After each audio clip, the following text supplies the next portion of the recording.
Hallo meine lieben Pfeifenfreunde und herzlich willkommen zu einem neuen aktuellen Video. 1. Dezember 2023, draußen ist es kalt.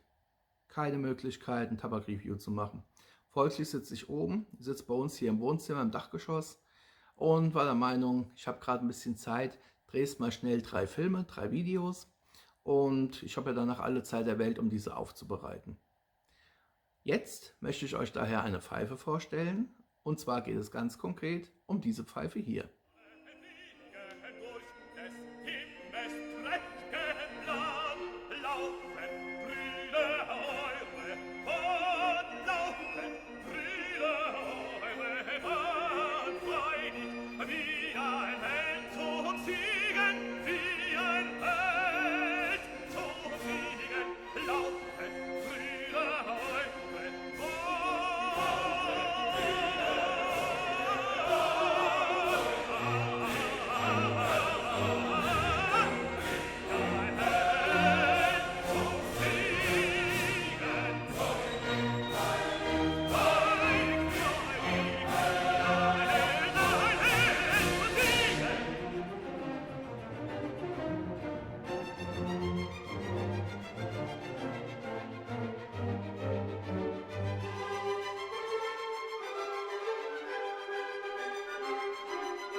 Ja, ihr habt es gesehen, es ist eine Pfeife aus dem Hause Pfauen.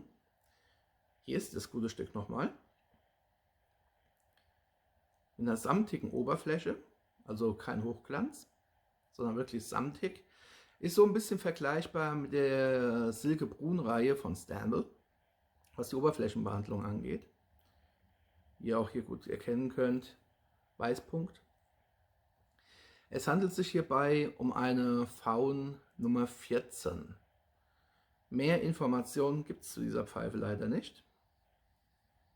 Sie ist ein ganz schöner Prügel, also wenn euch einer zu nahe kommt, mit der Pfeife könnt ihr ordentlich zulangen, also das ist ein ganz schöner Brocken. Die hat schon gut Holz, da hat man gut was in der Hand. Das Shape, da tue ich mich so ein bisschen schwer. Auf der einen Seite hat es so ein bisschen eine Ähnlichkeit mit dem Eck, hat ein bisschen Ähnlichkeit mit dem Brandy Shape, hat aber auch ein bisschen Ähnlichkeit mit einem, ja, mit der Birne, mit dem Apple. Ich glaube, diese Pfeife hier weiß nicht so ganz, was sie sein will. Was ich jedoch weiß ist, es ist eine Top-Pfeife. Die alten Pfeifen von Pfauen, ich habe da ja so in den letzten Jahren schon öfters gesagt, da war ich dann so kein großer Fan von, gerade schon gar nicht von den Weißpunktqualitäten, weil auch die Pfeife hier ist nicht ganz perfekt. Ich kann tun lassen, was ich will. Ich gucke jetzt nochmal nach, ob es ein bisschen besser wird, aber ihr seht es ja hier vielleicht beim Übergang, ja hier mit dem weißen Hintergrund, hier beim Übergang vom Holm zum Mundstück, es ist so ein ganz kleiner Spalt. Aber wirklich nur, es ist ein kleiner Spalt, aber ich sehe ihn halt leider. Man muss die Pfeife wirklich extrem fest zusammendrücken und der Holm ist hier leicht oval geformt. Also wirklich darauf achten, dass das Mundstück richtig ausgerichtet ist, sonst ist der Spalt nämlich noch größer. Ich glaube, hier kann man ganz gut sehen, da ist ein Spalt, den kriegt man einfach nicht weg. Für eine Weißpunktqualität, naja. Aber nichtsdestotrotz, hier muss ich sagen, es ist wenigstens kein Kit-Monster. Ich hatte euch ja neulich eine Pfeife vorgestellt, das ist ein Kit-Monster, weil auch Weißpunktqualität, man hat sogar auf den Fotos schon die Kitstellen gesehen. Beim Anfassen innerhalb 3 Sekunden hat man mindestens 6 Stück in der Hand gehabt, wo man genau gemerkt hat, oh, oh, oh, oh, oh, lauter Kitstellen. Und das verkaufen sie als Weißpunktqualität. Pfauen so nicht. Aber nichtsdestotrotz, bei der Pfeife hier, von dem Spalt mal abgesehen, ich rauche die ja schon seit vielen Jahren, hier gibt es keine Kittstellen. Es gibt keine Löcher, kein gar nichts, sondern einfach nur eine samtig glatte Oberfläche. Ja, zum Grain gibt es nicht viel zu sagen. Schaut es euch einfach mal an. Das Grain ist zwar nicht schlecht, es ist jetzt aber auch nicht atemberaubend. Also wir haben hier so einen leichten Ansatz eines Flame Grains.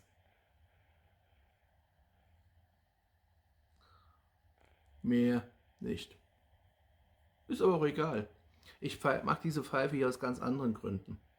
Zum einen, weil es eine der Weißpunktpfeifen ohne irgendwelche nennenswerten Macken. Sie ist groß, man hat wirklich gut was in der Hand. Das Mundstück ist aus Acryl gefertigt.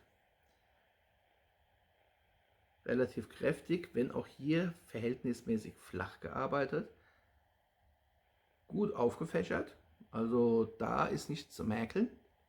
Füllvolumen, Mittelfinger. 1,5 Liter passen rein, da hat man allerdings Kontakt. Nichtsdestotrotz aber ein mittleres bis gut mittleres Füllvolumen. Und auch einer der Gründe, weshalb ich sie halt mit am liebsten rauche, weil gut mittlere Füllvolumen, das sind ja so die ich am liebsten habe. Und aus diesem Grund taucht halt diese Pfeife auch immer wieder mal bei dem einen oder anderen Tabak-Review auf. V Nummer 14. Für mich ein Traum von einer Pfeife. Naturnahe Tabake, dänische Mischungen. Das ist so das, was ich hieraus am liebsten rauche. So richtig hochtrabende oder nennenswerte Aromaten rauche ich hieraus verhältnismäßig selten. Rauche ich aber auch draus. Hocharomaten hingegen, da habe ich andere Pfeifen für, die ich da bevorzuge. Aber nichtsdestotrotz, wie gesagt, die Pfeife hier ist eine Top-Pfeife, hat sehr gute Raucheigenschaften, gut verarbeitet, liegt verdammt gut in der Hand und dank dieses Seitenmatten-Finishes ist er auch nicht so extrem anfällig, was dann eventuelle Polierarbeit und Co. angeht. Weil wie gesagt, die Pfeife hier hat, seit ich sie vor Ewigkeiten erworben habe, bei mir kein einziges Mal Wachs gesehen.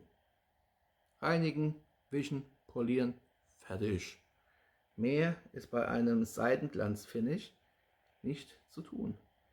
Auch ein Grund, weshalb ich von den alten Stanwell-Pfeifen, vor allem neben den rustizierten, die Pfeifen mag, die dieses Silkebrun-Finish haben. Ich habe ja vor vielen Jahren schon ein Video eingestellt, da hat man meine 95er Stanwell gesehen. Neulich habe ich ja die Pfeife konkret vorgestellt, weil die ist auch im Silkebrun. Sieht top aus, glänzt fantastisch, hat diesen seidenen Schimmer drauf und man muss sich nicht die Finger wund scheuern oder wund polieren, damit sie wieder glänzt. Weil es ist seidenmatt, es wird nie richtig glänzen. Es ist halt eben Seide. Von daher auch bei meiner V Nummer 14 in diesem Seidenmatt-Finish. Ich liebe die Pfeife. Pflegeleicht. Man raucht über eine Stunde an dem guten Teil. 70 Minuten, mal ein bisschen mehr, mal ein bisschen weniger, abhängig vom Tabak. 1A verarbeitet. Die Lochbohrung hier hinten vom Rauchkanal geht top in den Kopf über. Und wie gesagt, ich bin ja einer, der gerne die Pfeife in der Hand hält. Einfach ganz bequem zu genießen. V Nummer 14, seitenmattes Finish. Die Pfeife hier dürfte aus den, ich tippe jetzt einmal mal vorsichtig, 90er Jahren sein. Vielleicht ist sie auch schon ein bisschen älter, das kann ich jetzt nicht beziffern. Ich habe jetzt auch bei V nicht nachgefragt. Nur die Pfeife habe ich schon seit bestimmt 20 Jahren, knapp 20 Jahren. Und rauche sie halt auch verhältnismäßig häufig. In gewohnter Weise, ihr wisst ja, hier unten Kommentarfunktion. Ich bin auf euer Feedback gespannt. Was haltet ihr von dieser Pfeife? V Nummer 14 Weißpunktqualität. Wie gefällt sie euch? Habt ihr sie vielleicht? Oder hat einer von euch vielleicht nähere Informationen zu der Pfeife? Weil V Nummer 14, ich finde das Shape auch nirgends, ist ja bei V auf der Seite ja nirgendwo aufgeführt. Von daher bin ich natürlich doppelt interessiert, was es mit dieser Pfeife hier auf sich hat. Und damit sind wir auch schon am Ende angelangt. Ich danke euch sehr für eure Aufmerksamkeit, wie immer. Wünsche euch weiterhin viel Spaß mit euren Pfeifen, mit euren Tabaken. Bleibt mir gesund, bleibt meinem Kanal gewogen. Wir sehen uns auf jeden Fall wieder hier bei mir auf meinem Kanal. Happy Puffing, bis zum nächsten Mal, macht's gut. Ciao.